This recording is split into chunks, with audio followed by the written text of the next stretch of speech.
नमस्कार साथियों, कहते हैं हर शब्द मंत्र है और यही मंत्र जब प्रभावी होता है तो ब्रह्मांड की शक्तियों को भी हिला देता है। जी हाँ, इसी तरह का एक मंत्र है वंदे मातरम। आज चाहूं और जब वंदे मातरम की धुन सुनाई दी तो हर किसी के मन में एक जज्बा जाग पड़ा। हालांकि बहुत ही कम लोगों को पता है कि यह वंदे मातरम गीत आखिर कब लिखा गया, क्या क्या इसने कमाल कर दिखाए। तो दोस्तों, आज शुरुआत करते हैं हम वंदे मातरम गीत के इतिहास से। जी हाँ, भारत का राष्ट्रीय गीत वंदे मातरम का इतिहास किसी युद्ध भूमि से कम नहीं है। विद्वान बंकिम चंद्र चट्टोपाध्याय ने शांत और अडिग रहते हुए इसकी रचना की थी। 1857 यानी कि 1857 में जगदात्री पूजा कार्तिक शुक्ल नवमी या जिसे अक्षय नवमी भी कहा जाता है, उसी दिन उन्होंने इस स्तोत्र की रचना की जो भारत की स्वतंत्रता का शाश्वत गीत बन गया।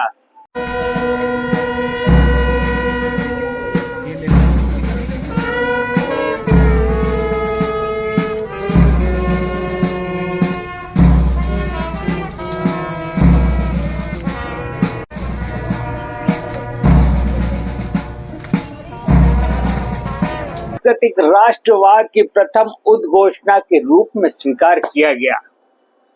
इससे हमें एहसास कराया गया कि भारत केवल जमीन का एक भूभाग नहीं, टुकड़ा नहीं, बल्कि एक भू सांस्कृतिक राष्ट्र है जिसकी एकता उसकी संस्कृति और सभ्यता से आती है।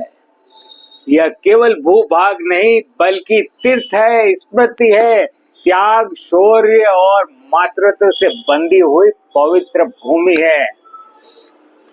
तो 1896 में 1896 में रविंद्रनाथ टैगोर ने वंदे मातरम को धुन में पिरोया और कलकत्ता में हुए कांग्रेस के अधिवेशन में इसे उन्होंने गाया था, जिससे यह गीत अमरता को प्राप्त हो गया।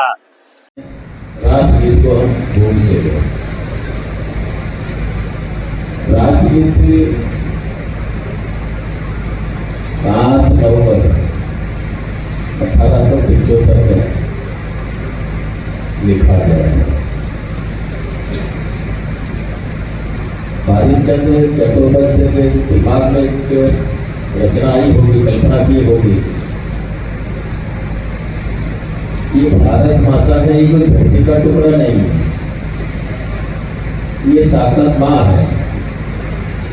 और ऐसी कल्पना करके जब भारत से भारत माता गुलामों की बेड़ियों में जकड़ी हुई थी, तो इस प्रकार की कल्पना करके देशभक्ति लिखने का काम शुरू किया। मैं जिला प्रशासन की तरफ से आप सभी का धन्यवाद ज्ञापित करता हूँ। आज का जो दिन है ये मात्र कुछ घंटों का उत्सव नहीं है, बल्कि हमारी राष्ट्रीय चेतना और सांस्कृतिक अस्मिता का प्रतीक क्षण है। वंदे मातरम मात्र शब्द नहीं है, बल्कि एक भाव है जो हर भारतीय हृदय में माँ भारती के प्रति श्रद्धा, समर्पण और गर्व की भावना जगाता है। आज के इस अवसर पर आइए हम सब संकल्प लेते हैं कि हम अपने कार्य, व्यवहार और विचारों से भारतवर्ष को और अधिक सशक्त, समृद्ध और आत्मनिर्भर बनाएंगे। यही सच्चा अर्थ होगा वंदे मातरम का। मैं पूरे जिला प्रशासन की तरफ से आप सभी का धन्यवाद ज्ञापित करता हूँ। यह गीत भाषा और क्षेत्र की सीमाओं से आगे बढ़कर पूरे देश में गूंजता उठाई दिया। पंजाब के क्रांतिकारियों ने इसे गाते हुए ब्रिटिश सरकार को, शासन को चुनौती दी थी।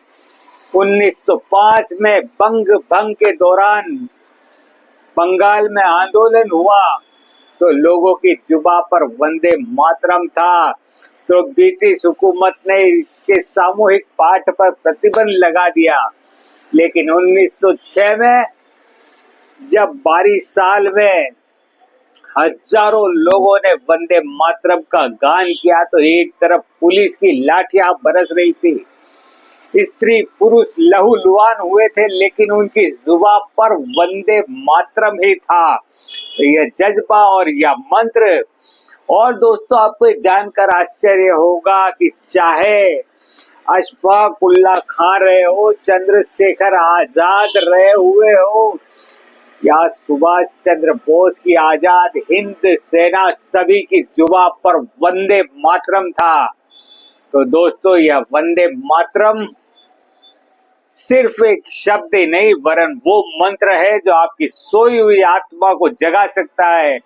यह वो मंत्र है जो इस धरती माँ के प्रति आपके कर्तव्यों को जागृत कर सकता है, जहाँ स्वार्थों से हटकर आप एक श्रेष्ठ भारत के निर्माण में अपना योगदान दे सकते हैं। तो दोस्तों, वंदे